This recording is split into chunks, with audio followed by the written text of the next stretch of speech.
ಒಂದು ಪಾಠವನ್ನ ಪೂರ್ಣಗೊಳಿಸಿದ್ವಿ. ನಿಮಗೆಲ್ಲ ಬೇಜಾರು ಆಗ್ತಾ ಇದೆ, ಶಾಲೆಗೆ ಹೋಗ್ತೀನಿ ಅಂತ ಮಮ್ಮಿ ಹೇಳ್ತಾ ಇದ್ದೀರಿ. ಆದರೂ ಇಲ್ಲಿ ಆ ರೀತಿಯಾದಂಥ ಒಂದು ವ್ಯವಸ್ಥೆ ಅಂದರೆ ಈಗ ಪರಿಸ್ಥಿತಿ ಆಗಿರೋದ್ರಿಂದ ನೀವು ಮನೆಯಲ್ಲೇ ಇರಬೇಕಾಗುತ್ತೆ. ಮತ್ತು ಕಳಿಸ್ತಕ್ಕಂತಹ ವಿಡಿಯೋಗಳನ್ನು ನೋಡಬೇಕು, ಪಾಠಗಳನ್ನು ಓದಬೇಕು, ಮನೆ ಕೆಲಸವನ್ನು ಪೂರ್ಣಗೊಳಿಸಬೇಕು. ಇದೊಂದು ವರ್ಷ, ನಂತರ ಜೂನ್ದಿಂದ ನಾವೆಲ್ಲ ಭೇಟಿಯಾಗೋಣ. ಸರಿ ವಿದ್ಯಾರ್ಥಿಗಳೇ, ಇಂದಿನ ಒಂದು ತರಗತಿಯನ್ನು ಪ್ರಾರಂಭಿಸುವ ಮುನ್ನ ಒಂದು ಚಿಕ್ಕ ಪ್ರಾರ್ಥನೆಯನ್ನು ಮಾಡೋಣ. ತದನಂತರ ನಾವು ಪಾಠವನ್ನು ಪ್ರಾರಂಭಿಸೋಣ.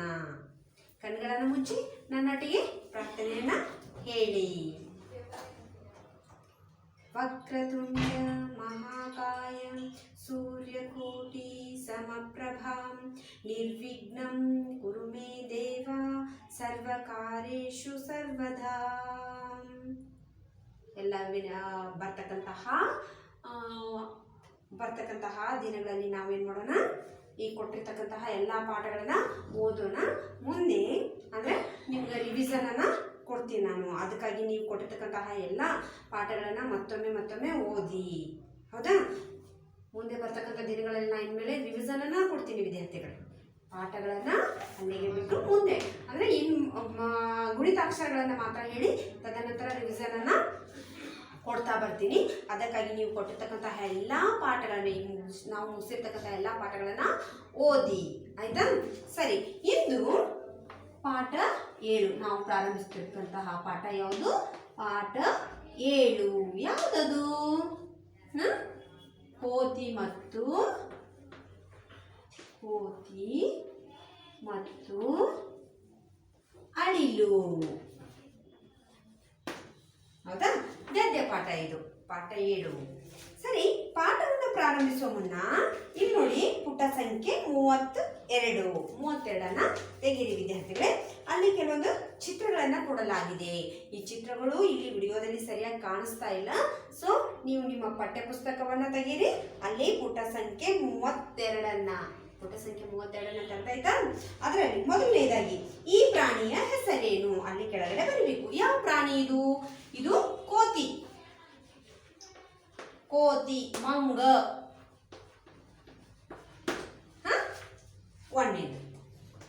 ಎರಡನೇದೇನು? ಈ ಪ್ರಾಣಿಯ ಹೆಸರೇನು? ಅಳಿಲು. ಅಳಿಲು ಬಹಳ ಚಿಕ್ಕದಾದಂತಹ ಪ್ರಾಣಿ. ಅದೇ ರೀತಿಯಾಗಿ ಬಹಳ ನಾಚಿಕೆ ಪಡ್ತಕ್ಕಂತಹ ಪ್ರಾಣಿ ಅದು. ಯಾರಾದ್ರೂ ನೋಡಿದ ತಕ್ಷಣ ಅದೇನ್ ಮಾಡ್ಬಿಡ್ತೈತಿ? ಗಿಡವನ್ನ ಹತ್ತು ಬಿಡ್ತೈತಿ, ಮರವನ್ನ ಹತ್ತು ಹೋಗ್ಬಿಡ್ತೈತಿ. ಬಹಳ ಭಯ, ಅದಕ್ಕೆ ಭಯ ಹಾಗೂ ನಾಚಿಕೆ ಅಂತ ಅನ್ಬೋದು. ನಂತರ ಈ ಚಿತ್ರದಲ್ಲಿರುವುದೇನು? ಮರನೋ ಆಲದ ಮರನೋ? ಆಲದ ಮರ. ನಾನು ನಿಮ್ಗೆ ಈಗಾಗಲೇ ಹೇಳಿದೆ, ಮರ ಅಂದ್ರೆ ಈ ರೀತಿಯಾಗಿ, ಅದೇ ಮರಕ್ಕೆ ನಾವು ಮತ್ತೆ ಈ ರೀತಿಯಾಗಿ ಬೇರುಗಳು ಕಾಣ್ತಾ ಇದ್ರ ಆಲ ಅಂತ ಹೇಳ್ರಿ ಅಂತ ಹೇಳಿದ್ದೆ ನಾನು. ಹೌದಾ? ಆಲದ ಮರ ಬೇರುಗಳು ಉದ್ದವಾಗಿ ಜೋತ್ ಬಿದ್ದಿರ್ತಾವಲ್ಲ, ಆ ರೀತಿಯಾಗಿ ಆಲದ ಮರ. ಸರಿ, 4ನೇ ಒಂದು ಚಿತ್ರ ಯಾವುದು? ಈ ಚಿತ್ರದಲ್ಲಿರುವುದೇನು? ಮರಕ್ಕ ಜೋಕಾಲಿಯನ್ನ ಕಟ್ಟಿ ಮಕ್ಕಳಿಗೆ ಆಟ ಆಡ್ತಿದ್ದಾರೆ. ಜೋಕಾಲಿ ಅಂತ ಹೇಳಿದ್ರ ಏನು? ಇವೆಲ್ಲ ಆಡಿರಲ್ಲ. ಜೋಕಾಲಿ ನಾವು ಪಂಚಮಿ ಹಬ್ಬದಲ್ಲಿ ಜೋಕಾಲಿಯನ್ನ ಕಟ್ತಾರ, ಮನೆಯೊಳಗೆ ಕಟ್ತಾರ. ಹಾಗೂ ಹೊರಗಡೆ ಮರಕ್ಕನ್ನು ಕಟ್ತಾರ. ಮರಕ್ಕೆ ಕಟ್ಟಿದಾಗ ಅಲ್ಲಿ ಮಕ್ಕಳಿಗೆ ಆಡಕ್ಕೆ ಅವಕಾಶ ಕೊಡೋದಿಲ್ಲ. ಯಾಕಂತಂದ್ರೆ ಅಲ್ಲಿ ಯಾವುದೇ ರೀತಿಯಾದಂಥ ಸುರಕ್ಷತೆ ಇರೋದಿಲ್ಲ. ಹೇಗೆ ಹಿಡ್ಕೋಬೇಕು, ಯಾವ ರೀತಿಯಾಗಿ ಆಟ ಆಡಬೇಕು ಅನ್ನೋದು ಮಕ್ಕಳಿಗೆ ತಿಳುವಳಿಕೆ ಇರೋದಿಲ್ಲಲ್ಲ. ಅದಕ್ಕಾಗಿ ಆ ಮಕ್ಕಳಿಗೆ ಆ ಮರದ ಜೋಕಾಲಿಯಲ್ಲಿ ಅವಕಾಶವನ್ನ ಕೊಡೋದಿಲ್ಲ. ಈಗಾಗಲೇ ನಿಮ್ಗೆಲ್ಲ ಉದ್ಯಾನವನದಲ್ಲಿ ಅಂದ್ರೆ ಪಾರ್ಕ್ನಲ್ಲೆಲ್ಲ ಜೋಕಾಲಿಗಳನ್ನ ಆಡ್ತಿರ್ತಿರಲ್ಲ ವಿದ್ಯಾರ್ಥಿಗಳೇ. ನಾವು ಪಂಚಮಿಯಲ್ಲಿ ಮನೆಯೊಳಗೂ ಹಾಗೂ ಹೊರಗಡೆ ಮರಕ್ಕೂ ಜೋಕಾಲಿಯನ್ನು ಕಟ್ಟಿ ಆಟ ಆಡ್ತಾರೆ. ಸರಿ, ಹಾಗಾದ್ರೆ ಈ ಜೋಕಾಲಿ, ಕೋತಿ, ಅಳಿಲು, ಮರ ಇವೆಲ್ಲ ಯಾಕೆ ಬಂದ್ವು? ಏನಿರ್ಬೋದು? ಅದೇ ಕೋತಿ ಮತ್ತು ಅಳಿಲು. ಪಾಠದ ಹೆಸರಲ್ಲೇ ಕೋತಿ ಮತ್ತು ಅಳಿಲು. ಏನಿದೆ ಈ ಪಾಠದಲ್ಲಿ? ಸರಿ, ನಾವು ಓದ್ತಾ ಬರ್ತೀನಿ. ನೀವು ನಿಮ್ಮ ಬೆರಳನ್ನ ಆ ಒಂದು ಗೆರೆ ಮೇಲೆ ಇಡ್ತಾ ಬನ್ನಿ. ಅದರೊಟ್ಟಿಗೆ ಪಾಠವನ್ನು ಓದಲು ರೂಢಿ ಮಾಡಬೇಕು. ಇಲ್ಲಿವರೆಗೂ ನಾವು ಅಕ್ಷರಗಳನ್ನು ಕಲಿತ್ವಿ, ಪದಗಳನ್ನು ಕಲಿತ್ವಿ, ಹೌದಾ? ಈಗ ಪಾಠಗಳನ್ನು ಓದಲೇಬೇಕು. ಕಲಿತ ಅಕ್ಷರಗಳನ್ನು ಒಂದೊಂದಾಗಿ ನಾವು ನೆನಪಿಸ್ಕೊಂಡು ಅವುಗಳನ್ನು ಜೊತೆಗೂಡಿಸ್ತಾ ಪಾಠವನ್ನು ಕಲಿಯೋಣ. ಪಾಠ 7 ಕೋತಿ ಮತ್ತು ಅಳಿಲು. ಒಂದು ಕೋತಿ ಮರದ ಮೇಲೆ ಕುಳಿತಿತ್ತು. ಕೋತಿ ಎಲ್ಲಿ ಕೂತಿತ್ತು ಹಾಗಾದ್ರೆ? ಮರದ ಮೇಲೆ. ಆ ಕೋತಿಯ ಬಾಲ ತುಂಬಾ ಉದ್ದವಿತ್ತು. ಕೋತಿಯ ಬಾಲ ತುಂಬಾ ಉದ್ದವಿತ್ತು. ಅದು ನೆಲದವರೆಗೂ ನೇತಾಡ್ತಾ ಇತ್ತು. ಆ ಕೋತಿಯ ಬಾಲ ಏನಿತ್ತು, ಆ ಮರದ ಮೇಲೆ ಕೂತಿತ್ತಲ್ಲ, ಬಾಲ ತುಂಬಾ ಉದ್ದವಾಗಿದ್ದರಿಂದ ನೆಲದವರೆಗೂ ಅದು ತಾಗ್ತಾ ಇತ್ತು. ಒಂದು ಅಳಿಲು ಕುಣಿದಾಡುತ್ತಾ ಅಲ್ಲಿಗೆ ಬಂದಿತ್ತು. ಒಂದು ಅಳಿಲು ಏನ್ ಮಾಡ್ತು, ಜಿಗ್ತಾಡ್ಕೊಂಡು ಆಟ ಆಡ್ಕೊಂಡು ಬಂದು ಎಲ್ಲಿ ಬಂತು? ಆ ಮರದ ಕೆಳಗಡೆ ಬಂತು. ಅದು ಕೋತಿಯ ಬಾಲ ನೋಡಿತು. ಆ ಜೋತ್ ಬಿದ್ದಿತ್ತಲ್ಲ ಕೋತಿಯ ಬಾಲ, ಅದನ್ನು ನೋಡ್ತಾಳಿಲು. ಈ ಜೋಕಾಲಿ ಎಷ್ಟು ಚಂದ, ಅದು ಹಗ್ಗ ಜೋತಾಡ್ತಾ ಇತ್ತಲ್ಲ ಬಾಲ, ಆ ನೇತಾಡೋದನ್ನ ನೋಡಿ ಏನ್ ಮಾಡ್ತು, ಈ ಜೋಕಾಲಿ ಎಷ್ಟು ಚಂದ ಐತಲ್ಲ ಅಂತ ಹೇಳಿ ಕೋತಿ ಏನ್ ಮಾಡ್ತು, ಎಂದು ಯೋಚಿಸಿ ಕೋತಿಯ ಬಾಲ ಹಿಡಿದು ಅಳಿಲು ಜೀಕತೊಡಗಿತು. ಆ ಕೋತಿಯ ಬಾಲವನ್ನ ಹಿಡ್ಕೊಂಡು ಆ ಕಡೆ ಈ ಕಡೆ ಏನ್ ಮಾಡ್ತು, ಅದು ನೇತಾಡಕ್ ಪ್ರಾರಂಭಿಸ್ತು. ಕೋತಿಗೆ ಕಚ್ಚಗುಳಿ ಆಯಿತು. ಆ ಕೋತಿಯ ಬಾಲವನ್ನ ಹಿಡ್ಕೊಂಡಾಗ ಅದಕ್ಕೇನಾಯ್ತು, ಕಚ್ಚಗುಳಿ ಆಯಿತು. ಅದು ಕೆಳಗೆ ನೋಡಿತು ಮತ್ತು ನಗುತ್ತಾ ಹೇಳಿತು. ಅದೇನ್ ಮಾಡ್ತು, ಕೆಳಗೆ ನೋಡ್ತು. ಮರದ ಮೇಲೆ ಕೂತಿತ್ತಲ್ಲ, ಕೆಳಗಡೆ ನೋಡ್ತು. ನೋಡಾದ್ಮೇಲೆ ಅದಕ್ಕೆ ಕಚ್ಚಗುಳಿ ಆಯ್ತಲ್ಲ, ಅವಾಗ ನಗುತ್ತಾ ಹೇಳ್ತು, ತಂಗಿ ಏನು ಮಾಡುತ್ತಿರುವೆ, ತಂಗಿ ಏನ್ ಮಾಡ್ತಾ ಇದ್ದೀನಿ ನೀನು ಅಂತ ಕೇಳ್ತು. ಅವಾಗ ನನಗೆ ಕಚ್ಚಗುಳಿ ಆಗುತ್ತಿದೆ, ಹಾಗೆ ಮಾಡ್ಬೇಡ, ನನಗೆ ಕಚ್ಚಗುಳಿ ಆಗತೈತಿ. ಆಗ ಅಳಲಿಗೆ ಗಾಬರಿ ಆಯಿತು. ಇದು ಕೋತಿ ಬಾಲನ ಅಂತ ಹೇಳಿ ಗಾಬರಿಗೊಂಡದು. ಮಂಗ ಇದು ನಿನ್ನ ಬಾಲವೇ ಅಂತ ಕೇಳ್ತದೆ. ಯಾವುದು? ಕೋತಿ ಅಲ್ಲ, ಅಳಿಲು ಕೇಳ್ತು ಮಂಗನಿಗೆ. ಮಂಗನ್ನ ಇದು ನಿನ್ನ ಬಾಲವೇ, ನಾನು ಜೋಕಾಲಿ ಅಂತ ತಿಳಿದಿದ್ದೆ ಅಂತ ಹೇಳ್ತಿದ್ದ. ಜೋಕಾಲಿ ಎಂದು ತಿಳಿದು ಜೀಕುತ್ತಿದ್ದೆ, ನನ್ನನ್ನು ಕ್ಷಮಿಸು ಎಂದು ಹೇಳಿತು. ನಾನು ಜೋಕಾಲಿ ಅಂತ ಅನ್ಕೊಂಡು ಏನ್ ಮಾಡತ್ತಿದ್ದೆ, ಜೀಕಾಕತ್ತಿದ್ದೆ, ತಪ್ಪಾಯ್ತು, ನನ್ನನ್ನು ಕ್ಷಮಿಸು ಅಂತ ಹೇಳ್ತು ಎಂದು ಹೇಳಿ ಬಾಲವನ್ನ ಬಿಟ್ಟಿತು. ಅಳಿಲು ಓಡಿ ಹೋಗಿ ಮರದ ಕೊಂಬೆಯನ್ನ ಏರಿತು. ಅಷ್ಟು ಮಾಡಿ ಅಳಿಲು ಏನ್ ಮಾಡ್ತು, ಓಡಿ ಹೋಗಿ ಮತ್ತ ಮರದ ಕೊಂಬೆಯನ್ನ ಏರಿತು. ಇಲ್ಲಿ ಗಾಬರಿ ಅಂತಂದ್ರೆ ಏನಪ್ಪ, ಹೆದರಿಕೆ. ಅದು ಒಮ್ಮಿಂದೊಮ್ಮೆ ಕೇಳಿ, ತಂಗಿ ಏನ್ ಮಾಡ್ತಾ ಇದೀಯ ಅಂತ ಕೇಳಿದ ತಕ್ಷಣ ಆ ಕೋತಿಯ ಬಾಲ ಅಂತ ಏನ್ ಮಾಡ್ತು, ಗಾಬರಿಗೊಂಡಿತು, ಅಂದ್ರೆ ಹೆದರ್ತು, ಭಯ ಪಡ್ತು. ಕ್ಷಮಿಸು ಅಂತ ಹೇಳಿದ್ರೆ, ನಾನು ತಪ್ಪು ಮಾಡೀನಿ, ಅದಕ್ಕಾಗಿ ನೀನು ಏನ್ ಮಾಡು, ನನಗೆ ಶಿಕ್ಷಣ ಕೊಡಬೇಡ, ನನ್ನ ಮಾಡಿದ ತಪ್ಪನ್ನ ಕ್ಷಮಿಸ್ಬಿಡು, ಅಪರಾಧವನ್ನ ಮನ್ನಿಸು ಅಂತ ಹೇಳ್ತು. ಸರಿ ವಿದ್ಯಾರ್ಥಿಗಳೇ, ಪುಟ ಸಂಖ್ಯೆ 34 ತೆರೆಯಿರಿ. ಈ ಪಾಠವನ್ನ ಒಂದಲ್ಲ 2 ಸಾರಿ ಓದ್ಬೇಕು. ನೀವು ಅಕ್ಷರಗಳನ್ನ ಜೊತೆಗೂಡಿಸ್ತಾ ನೀವು ಪದಗಳನ್ನ ಓದ್ಬೇಕು. ಪದಗಳೊಟ್ಟಿಗೆ ಪಾಠವನ್ನು ಸಹ ಓದ್ಬೇಕು. ಪುಟ ಸಂಖ್ಯೆ 34 ತೆರೆಯಿರಿ. ಈ ವಾಕ್ಯದಲ್ಲಿ ಬಿಟ್ಟಿರುವ ಪದವನ್ನ ಮಕ್ಕಳಿಗೆ ಹೇಳಿಸಿ ಮತ್ತು ಬರೆಯಿರಿ. ಇಲ್ಲಿ ಬಿಟ್ಟ ಸ್ಥಳಗಳನ್ನ ಕೊಡಲಾಗಿದೆ ವಿದ್ಯಾರ್ಥಿಗಳೇ. ಅವುಗಳ ಬಿಟ್ಟ ಸ್ಥಳ ಯಾವ್ದು, ಅವುಗಳ ಉತ್ತರಗಳನ್ನು ಮಾತ್ರ ಬರಿತೀನಿ ನಾನಿಲ್ಲಿ. ಬಿಟ್ಟ ಪದ,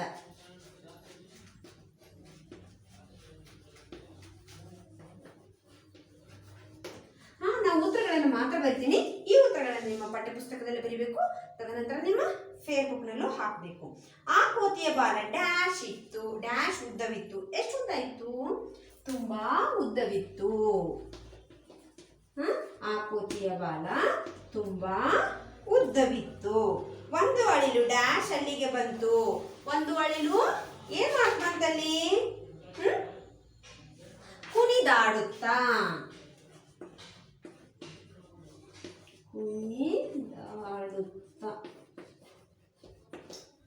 ಅಲ್ಲಿಗೆ ಬಂದಿತ್ತು. ನಂತರ ಕೋತಿಗೆ ಡ್ಯಾಶ್ ಆಯಿತು. ಕೋತಿಗೆ ಏನಾಯ್ತು? ಕಚಗುಳಿ ಆಯಿತು. ಕಚಗುಳಿ ಅಂತ ಹೇಳಿದ್ರ, ನೀವು ಈಗ ಮಲಗಿದಾಗ ಮಮ್ಮಿ ನಿಮ್ಗೆ ಎಬ್ಬಿಸ್ಬೇಕಾಗಿರ್ತೈತಿ. ಒಂದು ಕಡ್ಡಿ ಏನೋ ತಗೊಂಡು ನೀವು ಹೀಗೆ ಮಾಡಿದಾಗ ಅದೇನಾಗುತ್ತೆ, ಏನೋ ಒಂದು ಹೇಳಕ್ ಆಗೋದಿಲ್ಲ, ಆ ರೀತಿಯಾದಂಥ ಒಂದು ಅನುಭವ ಸಿಗ್ತೈತಲ್ಲ, ಅದೇ ಕಚ್ಚಗುಳಿ. ನೀವು ಆಟ ಆಡ್ತಿರ್ತೀರಿ ನೋಡಿ. ಈಗ ಪಾಪ ಮುಂದೆ ನೀವು ಹಿಂಗೆ ಮಾಡಿದ್ರೆ ನಿಮ್ಮ ಕೂದಲು ಆ ಮಗು ಬಡ್ದಾಗ ಅದಕ್ಕೆ ಕಣ್ಣನ್ನ ಮುಚ್ತೈತಿ, ಹೌದಾ? ಅದು ಕಚ್ಚಗುಳಿ. ನಂತರ 3 ಕಚ್ಚಗುಳಿ ಆಯ್ತಾ. 4 ಮಂಗಣ್ಣ ಇದು ಡ್ಯಾಶ್ ಬಾಲವೇ. ಏನಂತದು? ಮಂಗಣ್ಣ ಇದು ನಿನ್ನ ಬಾಲವೇ. ಯಾರು ಕೇಳ್ತು?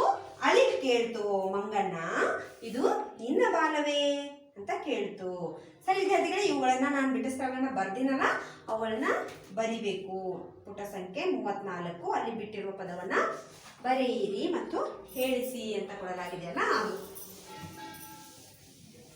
ನೀಟಾಗಿ ಹೊಸ ಪುಟದಲ್ಲಿ ಪಾಠ 7 ಅಂತ ಹಾಕಬೇಕು. ತದನಂತರ ಕೋತಿ ಮತ್ತು ಅಳಿಲು ಪಾಠದ ಹೆಸರನ್ನ ಹಾಕಬೇಕು. ಬಿಟ್ಟ ಪದಗಳನ್ನ ಬರಿಬೇಕು. ಮಕ್ಕಳಿಗೆ ಪ್ರಶ್ನೆ ಕೇಳಿ ಮತ್ತು ಉತ್ತರ ಹೇಳಿಸಿ. ಸರಿ ವಿದ್ಯಾರ್ಥಿಗಳೇ, ನಾನಿಲ್ಲಿ ಇದು ಅ ವಿಭಾಗ ಆಯಿತು. ಆ ವಿಭಾಗ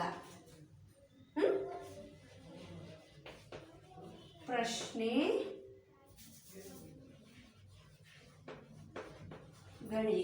ಉತ್ತರಿಸಿ. ಮೊದಲನೆಯ ಪ್ರಶ್ನೆ,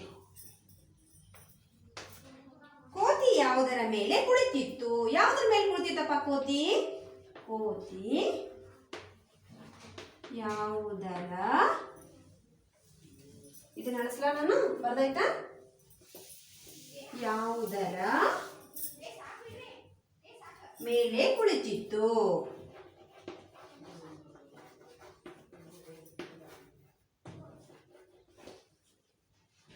ಯಾವುದರ ಮೇಲೆ ಕುಳಿತಿತ್ತು ಕೋತಿ? ಉತ್ತರ, ಕೋತಿ ಮರದ ಮೇಲೆ ಕುಳಿತಿತ್ತು. ನಾನು ಮೇಲೆ ಬರೆದಂತಹ ಪದವನ್ನ ನೀವು ಇಲ್ಲಿ ಕೆಳಗಡೆ ಬರಿಬೇಕು. ನಾನು ಈ ರೀತಿ ಡಾಟ್ ಹಾಕಿನಿ ಅಂತ ಹೇಳಿ ನೀವು ಅವುಗಳನ್ನ ಹಾಕೂಡ್ದು. ನೀವು ಅದನ್ನ ಪೂರ್ಣಗೊಳಿಸ್ಬೇಕು. ಕೋತಿ ಮರದ ಮೇಲೆ ಕುಳಿತಿತ್ತು. ಪ್ರಶ್ನೆ ಚಿಹ್ನೆಯನ್ನ ಹಾಕೂಡ್ದು. ಪ್ರಶ್ನೆ ಕೇಳುವಾಗ ಮಾತ್ರ ನಾವು ಆ ಚಿಹ್ನೆಯನ್ನ ಹಾಕಬೇಕು.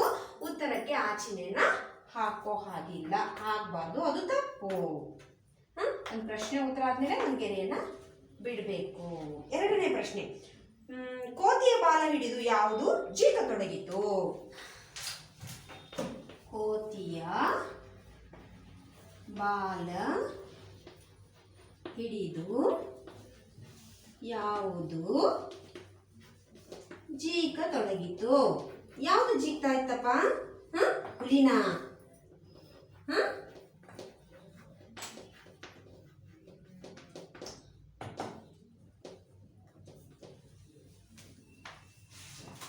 ಉತ್ತರ ಮತ್ತೆ ಅದೇ ರೀತಿಯಾಗಿ ಕೋತಿಯ ಬಾಲ ಹಿಡಿದು ಯಾವುದಿದೆಯಲ್ಲ ಅಲ್ಲಿ ಅಳಿಲು ಅಂತ ಹಾಕ್ಬೇಕು. ಅಳಿಲು ಜೀಕತೊಡಗಿತು. ಪ್ರಶ್ನೆ 3. ಒಂದು ಪ್ರಶ್ನೆ ಒಂದು ಉತ್ತರ ಆದ ನಂತರ ಒಂದು ಗೆರೆಯನ್ನು ಬಿಡಬೇಕು ಅಂತ ಹೇಳಿನಲ್ಲ. ಮಂಗಣ್ಣ ಇದು ನಿನ್ನ ಬಾಲವೇ, ಜೋಕಾಲಿ ಎಂದು ತಿಳಿದು ಜೀಕುತ್ತಿದ್ದೆ, ನನ್ನನ್ನು ಕ್ಷಮಿಸು ಎಂದು ಯಾವುದು ಕೇಳಿತು? ಮಂಗಣ್ಣ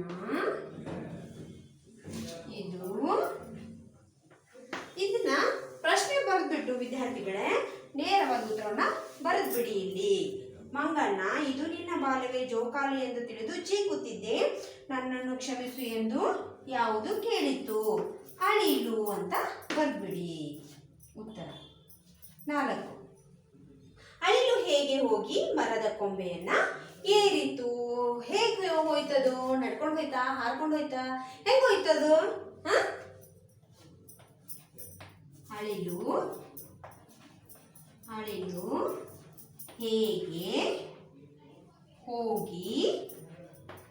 ಹೇಗೆ ಹೋಗಿ ಮರದ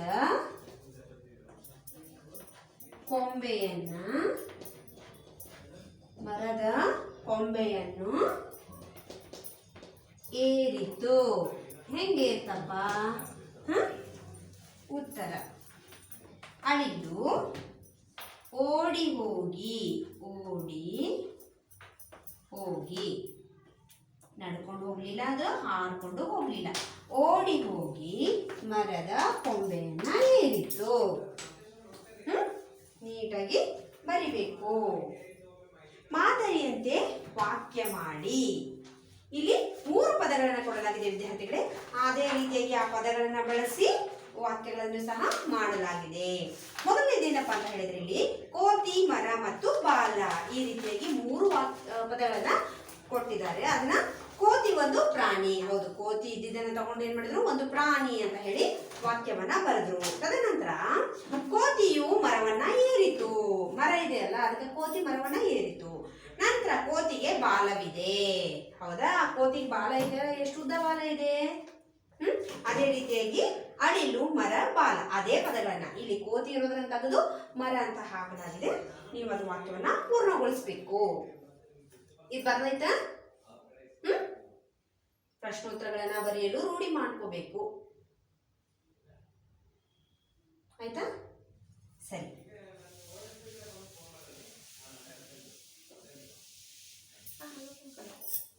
ಮಾದರಿಯಂತೆ ಬರೆಯಿರಿ.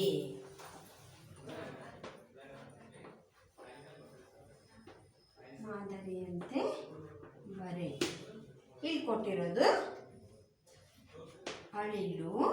ಆ ಉದಾಹರಣೆಯನ್ನ ನಿಮ್ಮ ಪಠ್ಯಪುಸ್ತಕದಲ್ಲಿ ನೋಡಿ ವಿದ್ಯಾರ್ಥಿಗಳೇ. 35 ಪುಟ ಸಂಖ್ಯೆ 35. ಇಲ್ಲಿ ಅಳಿಲು, ಮರ ಮತ್ತು ಬಾಲ ಈ ಪದಗಳನ್ನ ಕೊಡಲಾಗಿದೆ. ಅವುಗಳನ್ನ ಬಳಸಿ ನಾವೇನ್ ಮಾಡೋಣ, ವಾಕ್ಯವನ್ನ ಬರೆಯೋಣ. ಮೊದಲಿಗೆ ಅಳಿಲು ಒಂದು ಪಕ್ಷಿ, ಅದು ಒಂದು ಪುಟ್ಟ ಪ್ರಾಣಿ, ಬಹಳ ಪುಟ್ಟ ಪ್ರಾಣಿ, ಅಂಜುಬುರ್ಕ ಅಂತ ಹೇಳ್ತೀವಲ್ಲ ಆ ರೀತಿಯಾಗಿ. ನಂತರ ಮರ, ಅಳಿಲು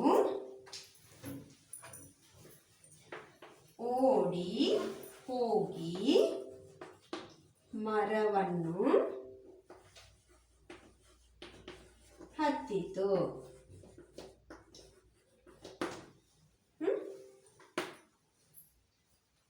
ಮೂರು ಬಾಲ, ಅಳಿಲಿಗೆ ಚಿಕ್ಕ ಬಾಲವಿದೆ. ಹೌದು, ಅದಕ್ಕೆ ಬಾಲ ಇದೆ. ಅದು ಹೇಗಿದೆ ಬಾಲ?